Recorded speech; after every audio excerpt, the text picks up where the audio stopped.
Un saludo Honduras. El señor secretario de Desarrollo Económico, don Freddy Cerrato, se encuentra esta mañana con nosotros. Secretario, es un gusto recibirle en TV Azteca. Bienvenido. El gusto es mío. Muchísimas gracias. Vanegas, un placer. ¿Le apetece un cafecito para empezar la mañana? Desde luego que ¿Cómo sí. lo prefiere? Prefiero un cafecito negro del café excelente que se produce en Honduras, que es uno de los principales referentes. ¿Con Honduras azúcar, sin azúcar? El café, para disfrutarlo no hay que cargarlo de mucha azúcar. Muy bien. Para paladearlo es con mínimo. Mínimo, una cucharadita pequeñita de azúcar. Así será. Y también producida en Honduras. Se lo serviré en breves instantes. Pongámonos en contexto.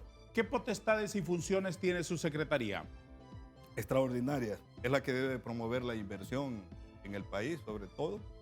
Debe también de proteger lo que es el comercio interno, de que con la ley de protección al consumidor debe de procurar de que haya abastecimiento, vigilando que haya un equilibrio en la canasta básica. Debe de ver que los sectores productivos en consonancia con agricultura y de todo en el agro mantengan una potencialidad. Tiene que verificar todo el sector de la industria. Es la que autoriza todas las exportaciones e importaciones en Honduras. Es el que vigila el cumplimiento de las exposiciones que hay de todas las zonas francas y de los regímenes. Y lógicamente que es el que tiene que negociar los tratados de libre comercio, ya que en primera instancia el que tiene un primer enlace es la Cancillería, en función de que representa a la señora presidenta en las relaciones internacionales y dirige la política internacional, pero al final le toca a la Secretaría, por disposición de la ley, negociar los tratados de libre comercio, los acuerdos parciales de alcance parcial, memorandos de entendimiento y todo lo que está vinculado al comercio. ¿Cuál es su visión particular en este cargo? Mi visión particular, yo tengo tres ejes fundamentales.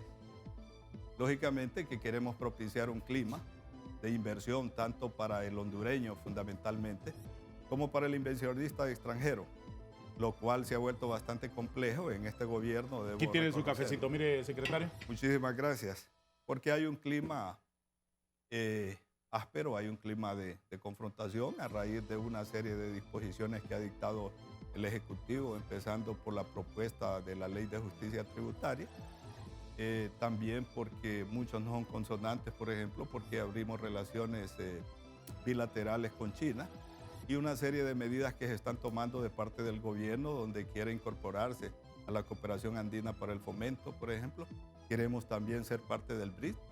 Entonces hay una serie de políticas que yo creo que todas dimanan del hecho de que se estén restringiendo hacia futuro lo que son los beneficios fiscales en materia de exoneraciones que tienen que ver con la inversión extranjera fundamentalmente. Sobre eso, deme su opinión. ¿Cuál es la sensación, cuál es la opinión que usted tiene sobre las exoneraciones y sobre las reformas tributarias planteadas? Yo categóricamente se lo digo de que nunca he estado a favor de la forma tan abierta y sin ningún control que se manejaron las exoneraciones. Yo ya tuve oportunidad de ser ministro en esta misma secretaría hasta el periodo en que nos dieron golpe de Estado, y en aquel entonces consideré que había demasiada ventaja, que había falta de controles y que definitivamente pasaban los tiempos en que debían de tener el retorno de lo que es la inversión y poderse ubicar ya con ganancias. Sí. Sin embargo, eso no pasó. Pasaron 5, 10 años, luego renovación de otros 10 años, luego que otros 10 años. Entonces se convirtió en una política realmente que no fomentaba la competitividad. Secretario, para que las exoneraciones puedan tener vigencia cuando una persona califica para ser sujeto de ella, el trámite pasa por su secretaría, ¿no es cierto? Así es. En esa secretaría han sido, independientemente del tiempo o de los funcionarios que han sido ahí los jefes, ¿han tenido el suficiente rigor para ser correctos en la aplicación de la norma? Creo que no ha tenido la suficiente dinámica, ni siquiera ha contado con el suficiente recurso humano, ni con los mecanismos para darles un seguimiento estricto. O sea, ha tenido que venir en función de tiempo, participar aduanas, participar la SAR, y de manera conjunta entrar en una revisión para poder determinar una serie de anomalías. Por ejemplo, le puedo presentar una. Casi todos los productos tienen una partida arancelaria. Sí. Y tienen establecido en cada resolución cuál es el volumen que pueden importar.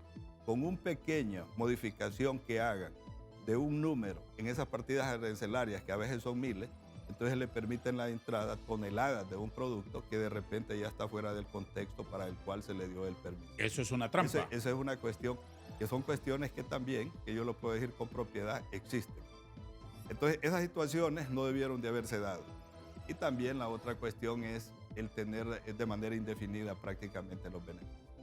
Mire, yo soy una persona del campo. La primera economista que conocí, con una gran capacidad increíble, no fue ni un día a la escuela, era mi mamá.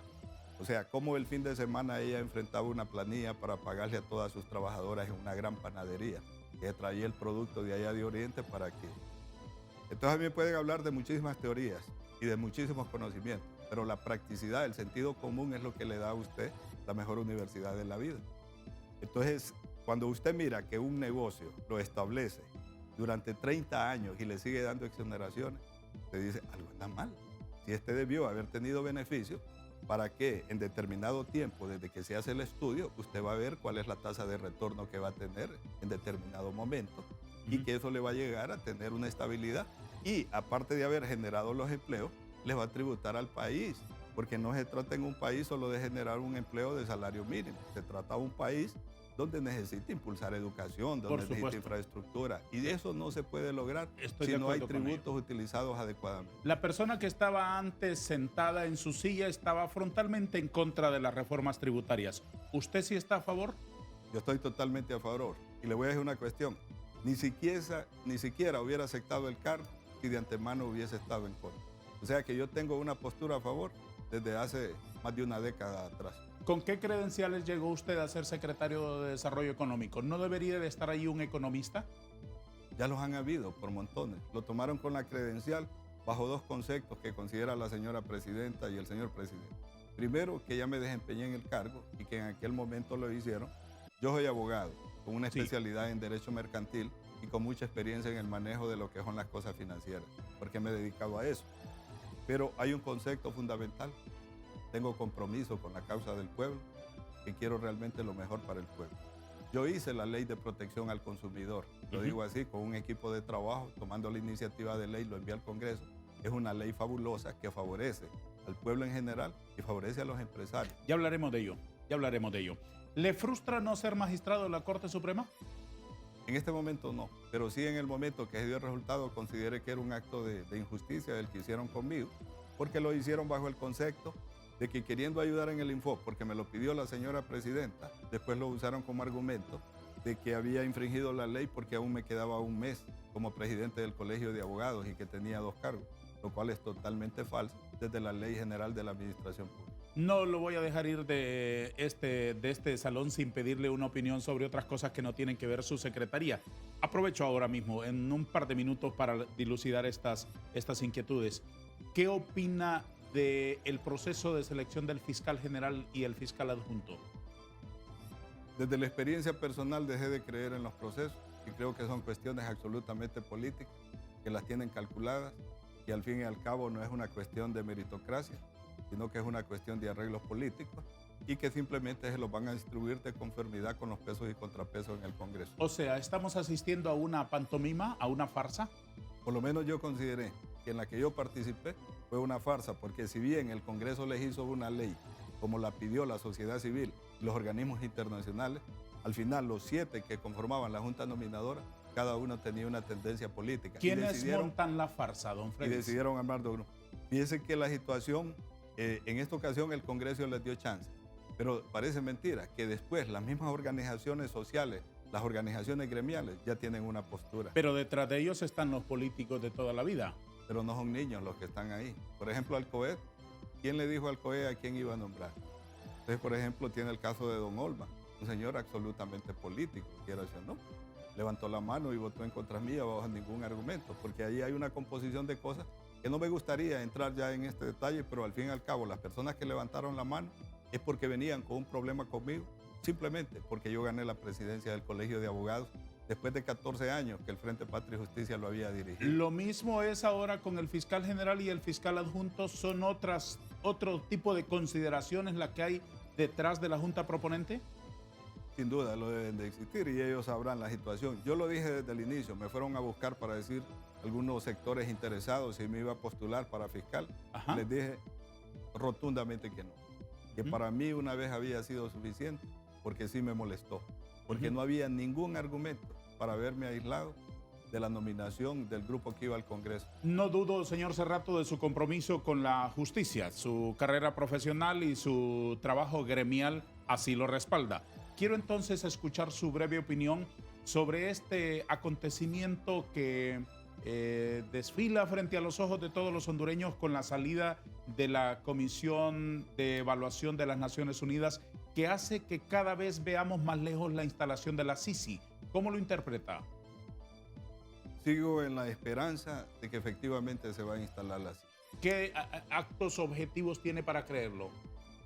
El organismo como tal, en función de que es de las Naciones Unidas, mira cuál es el desarrollo de los actores locales y debe de interpretar que lo más importante es proteger un pueblo por encima de los intereses de un sector político o de un grupo de poder establecido. Más grande la inmensidad y la necesidad del pueblo, y esa voz tiene que ser más alta que todo. Yo soy funcionario, pero yo estoy 100% en que venga la CIS y que investigue a todo el mundo sin excepción. Nosotros dentro del círculo de funcionarios públicos, sin excepción, revisar lo del pasado, revisar lo inmediato y revisar lo de ahora y lo que dejemos después de nuestra gestión. Eso debe de ser una conducta permanente y no deben de haber voces altisonantes que la hagan huir de ninguna manera. Debe venir con firmeza, así como se solicitó, y así lo debe de interpretar la Comisión de las Naciones Unidas. Abogado Cerrato, una cosa es la teoría y otra cosa es la práctica. Usted lo sabe eso mejor que yo. Una cosa es el discurso y otra cosa son las acciones. ¿Por qué el gobierno no nos demuestra a los ciudadanos suficientes acciones y entusiasmo porque se instale la Sisi en Honduras? Yo no veo que sea el gobierno que lo esté impidiendo. Yo lo que veo es que la iniciativa que se tomó para que venga la Sisi es de este gobierno. Y este gobierno no ha terminado su gestión. Y los actos que se marcan como que se le está huyendo a la Sisi por los actos de corrupción, señáleme un acto de corrupción, de apropiación del erario público de este gobierno. Se podrán decir un montón de cosas, pero hay algo, y yo se lo he dicho en 2 ocasiones a la señora presidenta. Puede haber impericia de un funcionario que comete un error y hay que separar. Pero lo que no se va a tolerar de ninguna manera, ni se debe tolerar, es que nadie vaya a robar, que nadie vaya a tomar del erario. Y ahorita yo quisiera conocer, que me digan un caso específico, cuando se dice que este gobierno corrupto. ¿Corrupción en qué? No es corrupción tener un planteamiento y una idea diferente a los demás. ¿No hay corrupción en el actual gobierno? Que yo vea corrupción de apropiación de erario público, no he visto ningún caso. ¿Y otras formas de corrupción? Es que hay cuestiones que están dentro de lo que es un principio estrictamente ético, que es una cuestión que no es penado por la ley cuando se habla y hay que enfrentar las cosas. De que hay muchos parientes y toda la cuestión, dígame quién de ellos está aprovechando los recursos del Estado para apropiarse. ¿El nepotismo no es corrupción? El nepotismo es una falencia que establece la ley de ética, el código de ética del servidor público. Luego es un tema que lo han abordado con bastante frecuencia y que le corresponde a las mismas personas que se sienten involucradas en eso darle respuesta. Sin embargo, yo le hago un breve recorrido desde el punto de vista jurídico. Veamos, es nepotismo que esté el presidente Zelaya con la presidenta Castro ahí sirviéndole de asesor, y de conformidad con la misma ley se establece que en el sentido opuesto, cuando es uno el presidente, tiene como compañera de hogar, que es la primera dama. Entonces no se acostumbra el concepto primer dama o algo así, que suena hasta raro, pero lógicamente que eso es natural. La misma cuestión de género que se da a la inversa. ¿Cuál es la función entonces de abuso de parte del presidente Zelaya que esté a la par de ella? Ninguno. Luego tiene usted, por ejemplo, en el Congreso Nacional, tiene a don Carlos Zelaya y tiene a la hija. No los nombró ella, fueron electos, definitivamente. Luego me dicen que la señora de la Corte tiene un parentesco, no con ella, que no le alcanza. ¿Quién la eligió? Una junta nominadora, como haya sido. Y luego el Congreso. Mencióneme otro. Específicamente tiene 2 personas que son las vinculadas cercanas. Tiene al hijo, que le quitaron la condición de que fuera ministro como tal, para que no tuviera facultades de decisión y de firma en el manejo de las cuestiones. ¿Por qué lo hace? Sin duda porque es la persona más confiable que siente ella, que la puede acompañar internacionalmente o a movilizar. No he visto al presidente Zelaya acompañando, como es propio a la inversa, de que cuando está un presidente, su esposa siempre lo anda acompañando. El nombramiento que sí miro yo, que hicieron directamente y que tendrán sus razones, es el ministro de Seguridad. ¿Será porque lo hicieron porque la vez pasada le dieron un golpe de estado al presidente Zelaya y ahora desconfiaba tener una persona que no tuviese esa comunicación? De defensa, no de defensa, perdón, de defensa que no tu... Gracias por la corrección. Entonces, que no tiene la misma confianza que tenía antes. ¿Será que lo hacen como un mecanismo de prevención para la experiencia que ya tuvieron en el pasado? Pero cuando me hablan así de ese montón de gente y empiezan a sacar diputados y todo, es que la presidenta elige los diputados, la presidenta va y nombra alguna nota. Mire, hay una cuestión, y no es una cuestión, no es que la aplauda, porque en mi familia, por ejemplo, en mi caso, yo soy funcionario, pero ninguno de mis hijos trabaja en el gobierno. Entonces, ¿por qué no trabaja ninguno de mis hijos? Bueno, se dedican 2 a la abogacía y otro a actividades de ingeniería. Y déjenlos ahí, están bien ahí. Dentro de 2 días, el gobierno de ustedes cumple 1 año y medio. ¿Por qué no hay mejoría en la calidad de vida de los ciudadanos? ¿Desde la perspectiva de quién? Mire, luego es una cuestión. La canasta básica, ahorita, estaba observando ayer que los precios, por ejemplo, no están alzados. Se han logrado bajar ahorita, inclusive de 10 productos básicos de la canasta básica, tuvieron en esta semana una disminución entre el orden de 5 y de 10 lempiras. Alimento básico de los hondureños, maíz y frijoles, hay suficiente abastecimiento. ¿Cuánto vale un quintal de maíz, señor secretario? Anda en el orden en este momento, creo de unos 400 lempiras, y han dado en promedio de 2.000 lempiras, 2.500 lo que es el frijol. Y se ha estado cotizando. Lo que es la medida de frijol debería de estar normalmente aquí en todos los mercados, entre Banasupro vendiéndolo entre 80 y el mercado 90 lempiras. ¿Sabe cuánto lo llevó la especulación? A 135 lempiras. ¿Cuánto vale una libra de pollo, secretario? No he estado comprando últimamente pollo, pero yo creería que vale en el orden de unos 7 lempiras, 8 lempiras la libra. ¿Cuánto? Bueno, ¿A dónde? De menudo, eso vale en promedio. 7 lempiras una libra de pollo. 8 de menudo, creo que ha de andar la libra de pollo en, ¿qué? 20 y algo. Lo desconozco ahorita. Aunque usted no lo compre, ¿no le parece deber suyo saber los precios? Y ahorita mismo voy a indagarlo ya con esa pregunta inquisidora suya, en que mi esposa es la que acostumbra, pero lo vamos a comprar. Pero el ministerio le quiere decir lo siguiente, tiene un director general de protección al consumidor. Sí. Y tenemos todo un equipo que monitorea. Y usted debe tener en el alma esa oficina, porque si usted creó eso fue porque usted concibió una visión de protección de los ciudadanos. Así es. ¿Funciona bien, no funciona bien? ¿Alcanzó los propósitos que se anidaron en su corazón cuando elaboró esa norma jurídica para que arropara a los ciudadanos que con esfuerzo se acercan con su lempirita a consumir algo? Me lo responde después de una pausa, si quiere, abundantemente. Don Freddy Cerrato, secretario de Desarrollo Económico, esta mañana con nosotros en TV Azteca Honduras.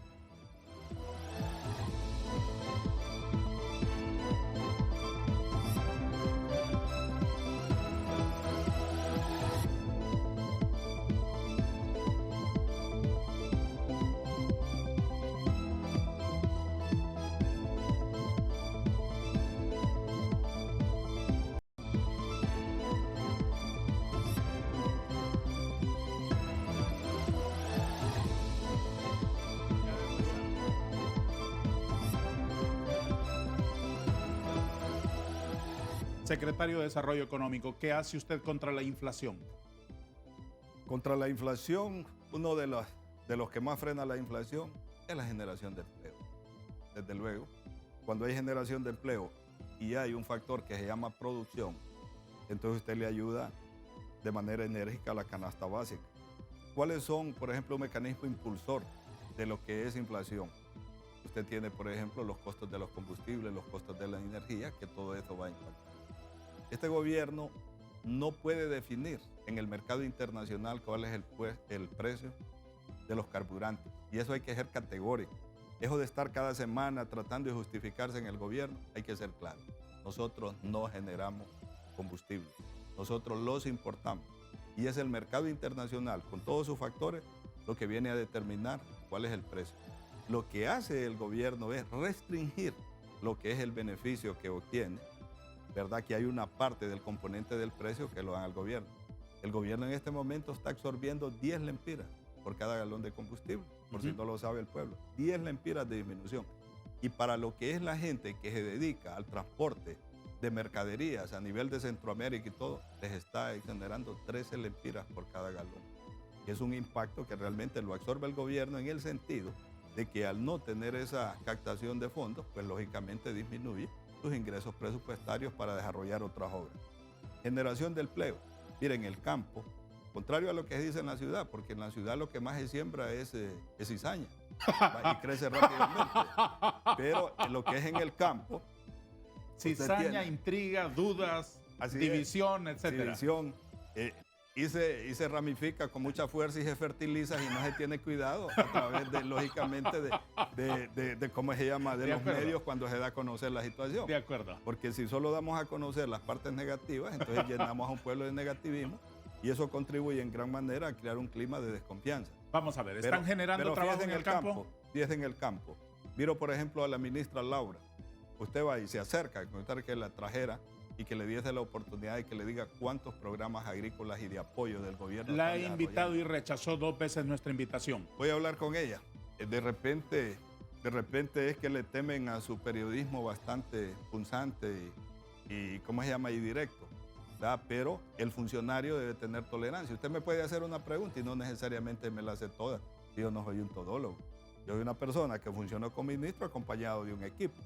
Los menudos, pues ella días no voy a comprar. Creo que la incómodo, secretario? No, y decidí venir aquí. Y le digo así, Vanega, vine con usted porque le he visto, va, su periodismo y lo conozco y he estado con usted.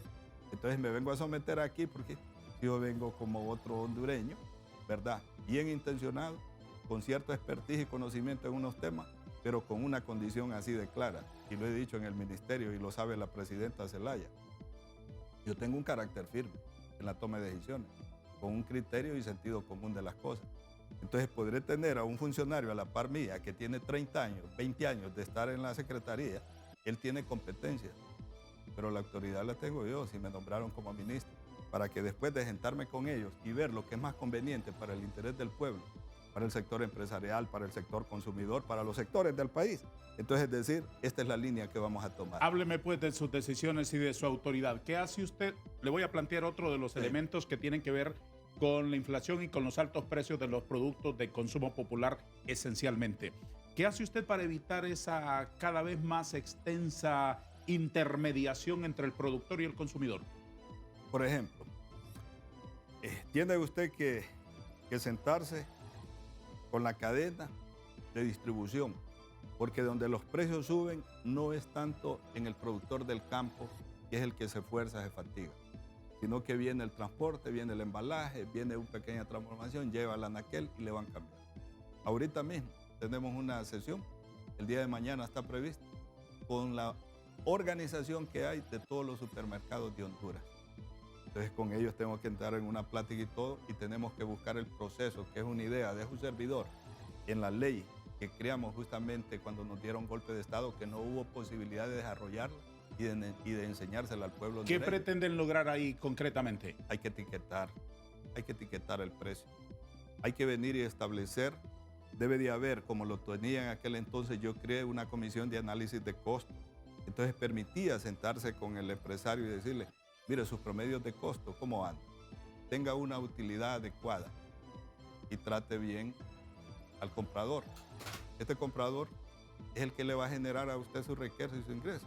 Pero tratémonos con respeto, que esta ley la hicimos no para afectarlo a usted, sino para que ambas partes se beneficien. ¿Se debe redefinir, secretario, se debe redefinir la canasta básica para trabajar mejor técnicamente en el acceso de los ciudadanos, de los consumidores? Yo creo que la canasta básica la determina el consumo cotidiano y frecuente que va haciendo la ciudadanía, hacia dónde va orientando, y a veces las necesidades lo impulsan a que cambie el nivel de los productos o del consumo permanente que tiene, porque no alcanza su capacidad adquisitiva. Pero a mi juicio, lo deberíamos definir en la parte nutricional también con salud, para determinar realmente cuál es la alimentación adecuada y equilibrada que debería de tener un pueblo, y no en función de lo que puede comprar, sino en función de lo que necesita. De acuerdo. Entonces yo en eso estoy empeñado en lo siguiente, te voy a contar. Desde que yo llegué ahora, voy con la idea de que la ley de protección al consumidor sí la enseñemos. Inclusive yo quiero buscar un mecanismo, si es posible, con aquellos sectores de los medios de comunicación que tengan un interés en que ayudemos en ese sentido a la población en general.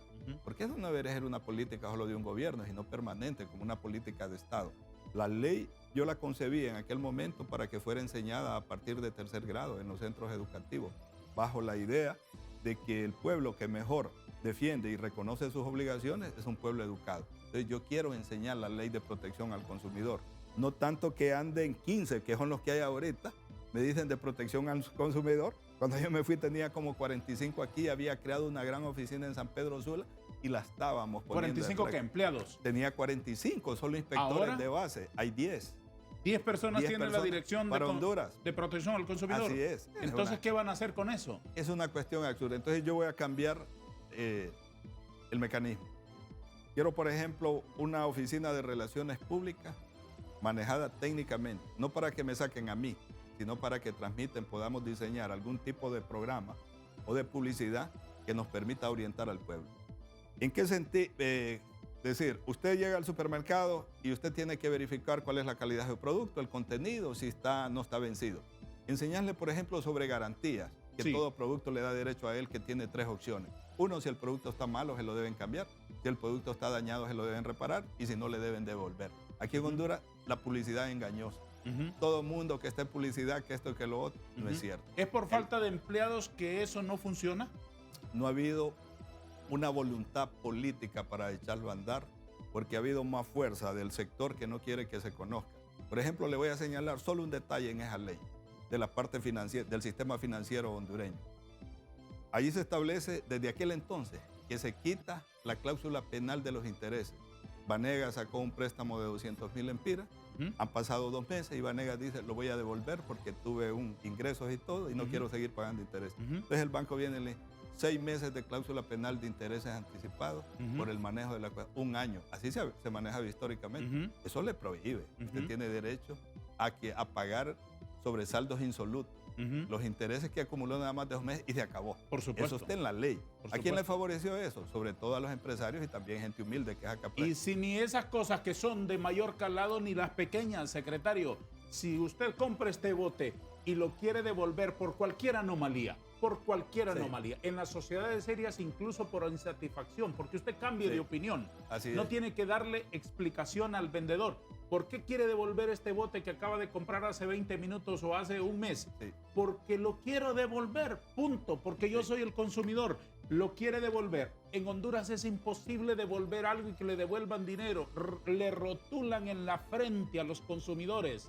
A vista y paciencia de los gobiernos, no se aceptan devoluciones, no se devuelve dinero. Llega y le dice, si usted va a devolver este bote de agua, se lo cambiamos por otro producto, no le devolvemos la plata. Es incorrecto. ¿Es posible hacer esos cambios, secretario? Yo sí creo que sí. Es que mire Vanegas, el problema aquí es que hemos abandonado la perseverancia, hemos abandonado el hecho de empeñarnos realmente en producir y de introducir en la mentalidad lo que son los valores. Entonces, si nosotros nos damos por vencidos, realmente qué podemos hacer hacia el futuro. Ni siquiera lo hemos intentado con verdadera energía. Y yo sí lo digo así, yo ese tema sí lo voy a abordar. Y realmente en eso quisiera tener una especie de convenio con gente de medios, que busquemos algún mecanismo de caricaturas o lo que la gente capte mejor. Pero eso se tiene que enseñar. Usted lo único que mira de mi ley, que yo le digo, yo quiero ser el ministro, oiga bien que se lo digo, protector del pueblo, en ese sentido, porque es un tema que me apasiona. No es posible, usted solo mire en los negocios un libro que dice el libro de quejas. Ese es uno de los artículos nada más de esa ley, para que no es realmente para ir a escribir cualquier cosa que se le ocurra o insultar al empleado. Tiene como propósito fundamental que el dueño del negocio capte de que se están dando mala atención, que el producto está malo, que los precios no están. Entonces él inmediatamente tiene que tomar ese libro, tiene que corregir y enmendar, porque la función de él es satisfacer justamente al cliente. Y un tercero, secretario, el tercero, que son ustedes, los que están ahí para protegerlo. Precisamente así se llama la ley, así se llama la dirección. No, o sea que, pero ahí es donde le ven. Ha habido desidia del gobierno y no ha habido interés por parte de los que han estado de ministros de darle el impulso y de darle el valor que se merece esta ley. Fíjese bien este concepto. No existe en el mundo un solo ser humano que no necesite una ley de protección al consumidor, porque todavía no conozco en el mundo una persona que para sí y por sí pueda satisfacer sus necesidades y que no requiera de la atención y el servicio de los demás. Secretario, en consecuencia, concretamente, es una gran ley. con 10 personas en una oficina de esas no llega a ningún lado. No, yo estoy claro. ¿Qué pretende hacer, por ejemplo, con el proyecto de presupuesto para el 2024 para que esa oficina tenga herramientas? Mire, definitivamente, ahorita que llegué ya lo habían formulado. Se va a replantear totalmente. O sea, debe de tener no exceso de personal, sino el necesario.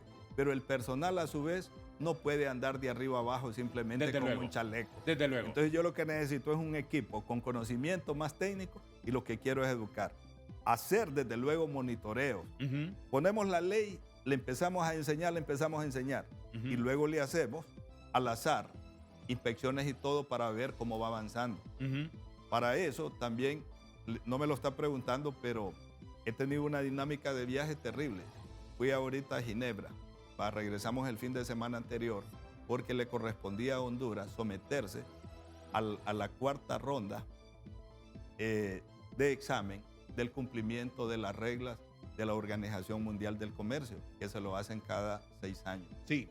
Entonces ahora recibimos como 216 preguntas de 21 países, una cuestión muy interesante, me sirvió muchísimo, porque tuve la oportunidad de reunirme con directores de las Naciones Unidas a través de la OMC, por ejemplo, de los que manejan la cuestión de propiedad intelectual, y me encontré con un tema especial que ellos manejan y brindan apoyo de protección al consumidor, que lo dirige una señora de apellido Crispa.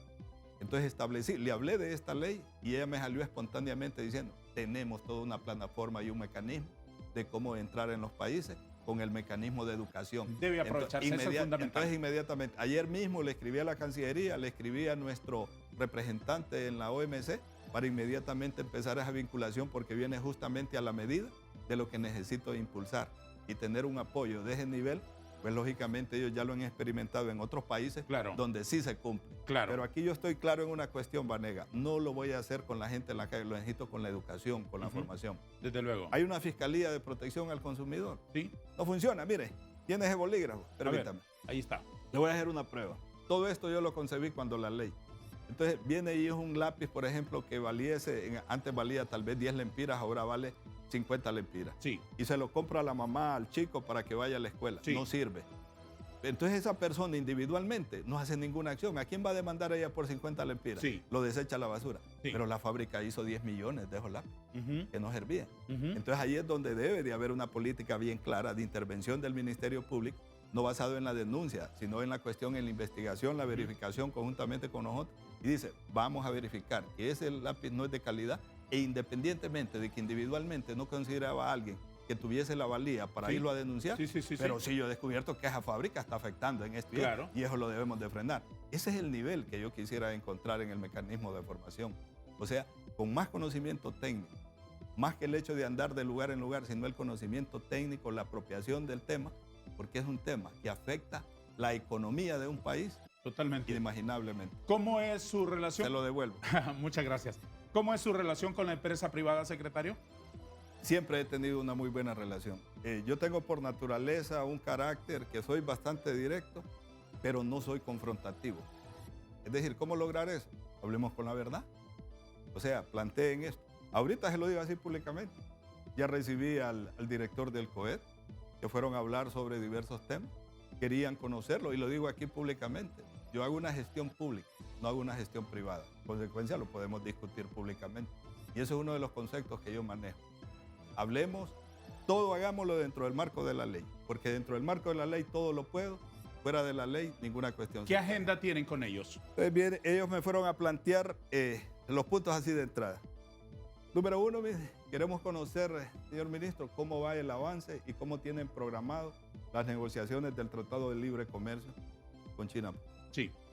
Tienen derecho a conocer. Totalmente. Y se los di en detalle. Totalmente. Ahí les expliqué y ahorita públicamente, si me da un minuto, les digo. Después me lo explica a mí, después de una pausa, ¿le parece? Después me dijeron, queremos saber cómo le fue en la ronda, ¿verdad? Ante las Naciones Unidas en la OMC, con las preguntas, porque todo tiene que es de interés para ellos y todo lo tienen que ver. Hay un tema muy particular que le interesaba a los Estados Unidos y que es un tema que ya lo abordamos inclusive con la señora embajadora, que es que hemos puesto algunas condiciones para lo que es la libre importación de lo que es carne de pollo y lo que es la importación de arroz. Entonces a veces la gente no entiende esas cosas. Claro, si se abre libremente y no establecemos algunos mecanismos, quebramos con la incipiente economía que ese rubro tiene aquí. Y así cada uno de los productos que son derivados del CAP, ¿verdad? Entonces ese tema les interesaba. Y bueno, esos eran los dos temas centrales que ellos tenían ahora de entrada. Y hay otros temas que los manifestaron al azar, pero no eran en la agenda y que son temas que los debemos de verificar. Hace algunas semanas Honduras estableció relaciones diplomáticas con la China. De ahí se derivaron que hay que trabajar en relaciones económicas y la Cancillería con bombo y platillo anuncia cosas, pero el Tratado de Libre Comercio quienes deben operarlo son ustedes, no ellos. ¿Qué hay de eso? Me lo explica después de una pausa, ¿le parece? Con mucho gusto. Es la última vez que interrumpo la conversación con el secretario de Desarrollo Económico. Siga aquí, por favor.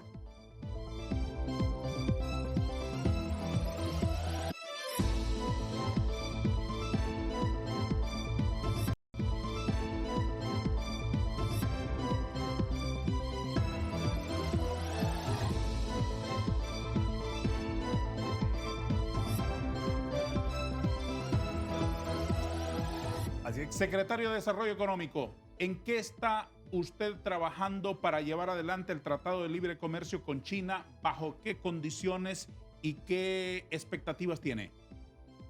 Las expectativas son enormes y son positivas, porque hay que diferenciar. Lo que es el Tratado de Libre Comercio, como su palabra lo dice, es comercial. De acuerdo. Eso nos corresponde a nosotros en la Secretaría, liderarlo, encabezarlo. Así lo establece la ley y así se estableció ya. Entonces, lo primero, tuvimos una reunión allá que acompañamos a la señora presidenta a China. Rápidamente se avanzó estableciendo los permisos arancelarios, aduaneros y las certificaciones para lo que es exportación de café y camarón. Y luego se avanzó rápidamente con melón, se avanzó con banano y se va avanzando progresivamente, sobre todo en el área de lo que son productos agrícolas y extracciones del mar. Luego, vinimos y el 4 justamente de este mes, yo tuve la primera reunión virtual con lo que es el ministro de Economía de China, de Comercio propiamente, y virtualmente lanzamos el inicio de lo que es el Tratado de Libre Comercio. Para luego, el 6, 7 y 8, estuvo aquí el viceministro con facultades de negociación y todo, e instalamos la primera ronda de negociaciones. ¿Qué aprobamos en este momento? Nada más la estructura, como dicen, el esqueleto, sí, que ya prácticamente es una norma internacional que ya está establecida. Luego, la composición de 15 mesas de trabajo técnicas para los distintos temas. Luego, el establecer que va a ser rotatorio cada 6 meses, se va a instalar. Ahorita corresponde, al finales de agosto, viajar a Beijing. Luego vienen ellos y así alternamente. Creemos que en este año lo que queda por el tiempo van a ser 4 reuniones. Establecer un periodo tentativo de que en un año deberíamos determinar lo que es el Tratado de Libre Comercio, bajo la inteligencia de que puede implementarse dentro de la vigencia del presente gobierno, que rápidamente 2 años y medio se van a ir muy rápido. Luego tiene el otro componente de lo que es cooperación. Ese no entra dentro del Tratado de Libre Comercio. Esa es la vinculación y la relación política que estableció la señora presidenta con el presidente Xi Jinping, que allí el gobierno tiene establecidos prioridad de proyectos que tienen que ver con infraestructura, tienen que ver con transporte, tienen que ver con comunicaciones, tiene que ver con los avances tecnológicos. Allí está Hondutel de por medio. Tiene que ver con la producción agrícola, pero sobre todo con la agroindustria. No solo producir al natural, sino los procesos. Allí tiene usted en infraestructura lo que son la potencialidad de lo que hemos siempre hablado de las represas, que tienen una serie de beneficios. Usted evita el arrastre de las inundaciones, usted con ellas puede producir energía, usted puede para el consumo del agua y lo que puede los sistemas de riego. Hay un gran proyecto que es el tren transoceánico, ¿verdad? Que podría partir de aquí del sur, atravesar el departamento del Paraíso, atravesar Olancho y salir a Colón, previsto para Castilla, con otras ramificaciones corriendo lateralmente con Nicaragua por el hecho de las ramificaciones que se pueden hacer. Esos son proyectos de largo plazo. Lo que pueden ser proyectos de corto plazo es el sistema de recuperación de Hondutel, por ejemplo, la represa, y acompañar todos los procesos de producción agrícola. Entonces eso conlleva también mejorar la producción energética en el país, que es una cuestión que es vital y que es fundamental. Entonces, ¿será la señora presidenta? Eso sí le corresponde a la Cancillería, porque es el mecanismo de comunicación, ver de qué manera se va a desarrollar. Hay un equipo interinstitucional en el que también está Finanzas, está el Banco Central, que es la que maneja la prioridad de lo que son los proyectos de inversión, que pueden ser por una cooperación bilateral no reembolsable y otra que puede ser reembolsable a través de empréstitos. Pero también la Secretaría nuestra firmó un memorándum de entendimiento con el equivalente al COED de allá de China. Y justamente ahorita, el jueves, va a haber una presentación virtual acá promovida por la Embajada de lo que es la Cámara de Comercio frente a los inversionistas hondureños, que no es exclusivamente bilateral, sino que es una proyección mundial que ellos van a hacer este jueves. Sectores específicos como los camaroneros se han quejado de que ahora con la China están trabajando o el panorama es para trabajar en condiciones desventajosas en relación con lo que hacían con Taiwán. ¿Qué dice usted, secretario? Esta cuestión se tiene que superar y se lo digo así. Inmediatamente estoy enviando una nota a la Cancillería para pedirle que haya una intervención a través de la embajada porque es el mecanismo. Yo quisiese que ese tema, ya se lo voy a explicar, para el mes de agosto que vayamos, el siguiente mes que vayamos a China, ya esté resuelto. ¿En qué sentido? Como le digo, yo soy muy pragmático, los demás son muy técnicos, yo las cosas las veo con claridad, de una manera sencilla. Es que a veces entre mayor entendimiento como que más se confunde. Entonces, y tengo claro el camino. Entonces les digo, muy bien. O sea, espero que la señora presidenta haya acordado con el presidente Xi Jinping que las condiciones que iban a tener nuestros exportadores en primera instancia tenían que ser iguales con las que ya teníamos con Taiwán, no hasta el final que se firme el Tratado de Libre Comercio, que se concluya, sino desde ya. Entonces, eso quedó claramente establecido así. Entonces es una situación que yo no he visto un documento en el cual esté establecido, pero es a lo que yo estoy ahorita manifestándole a la Cancillería. Fíjese bien, se habilita que se puede exportar, pero entonces quiero conocer exactamente y estoy impulsando eso porque ellos tienen capacidad que nos den chance de que podamos mandar estos productos sin ningún arancel. Esa es una cuestión que yo tengo empeño y a mi juicio así debería de ser de entrada en esta primera etapa del año. Explíquemelo más detalladamente eso, por favor. Es decir, que nosotros con Taiwán, lo que era camarón, lo que era café y todo, entonces sí, no tenían ningún arancel. Claro. Se llama arancel. Claro. Entonces que ahora, independientemente de que no hayamos avanzado hasta el final de la aprobación del tratado con China, desde ahora nos aplique ese trato preferencial. Para que al final al productor le sigan las mismas condiciones. Que le siga la misma, es una postura que yo tengo particularmente y que creo que es lógica. ¿Es posible lograr eso con un monstruo como China que le va a decir a los productores, Taiwán te compraba el 10% de lo que te puedo comprar yo? Yo creo que sí. ¿Es posible? ¿Por qué? ¿Por qué creo que sí? Porque estos son tratados que tienen un fuerte componente político. Esas son las cuestiones que deben de arreglar al margen del tratado. Que ya tiene experiencia China en los otros tratados que ha tenido con los demás países diferenciados. Pues bueno, yo creo que a doña Xiomara se evidenció que la trataron con un cariño y de una manera tan especial y esperamos que eso se refleje en esta etapa de noviazgo y que podamos obtener un resultado de esa naturaleza, número uno. Número dos, queremos avanzar rápidamente en el otro tema que no le compete realmente al gobierno y aquí deben de tener habilidades nuestros empresarios.